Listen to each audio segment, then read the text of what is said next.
Your third step is we're going to start working backwards now, filling in our timeline. Right? So, after the event, as far as our crowd, we're going to send out a good action email. I'll talk about this more tomorrow.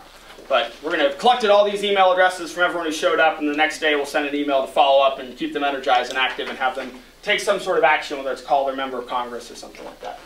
All right, so then on the 25th, how many, if we need to have 240 people recruited, what's our benchmark here for the day before? Probably pretty close. We're always get a last-minute surge of people, but yeah, we'll say 200. Sounds good.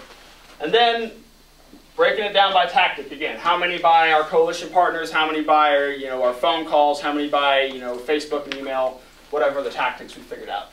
So then a few days before that, we're going to be on the good pace. We'll say 160, 175, and again be breaking this down. And we'll say from right here, maybe we're at 100, and then maybe here we're just started and we're at like 25. All right, why can't we recruit anybody these first 2 days? We haven't planned the event yet. Yeah, so somewhere down here we're going to have logistics. We need to figure out where is this rally taking place. Do we need to have permits? Do we need to get those things figured out? Thinking of just building the crowd, what do we have to do before we start? Before we get our first 25 signups, what do we have to do to prepare just for doing the outreach? What else do you think? If we're going to do phone banks and call people, what do we have to do first before we have phone banks? Volunteers to do it. Yes, we need to recruit some volunteers. Get some phones. Yeah, we probably should have the phones even done first. So get some phones. So day 1, get phones. Day 2, recruit volunteers. And day 3, we'll be able to roll out our event and actually hit this first benchmark of 25 signups by the 3rd day. All right, so again, always planning backwards. What do we have to do before we can do these things? Maybe what do we have to do before we recruit volunteers?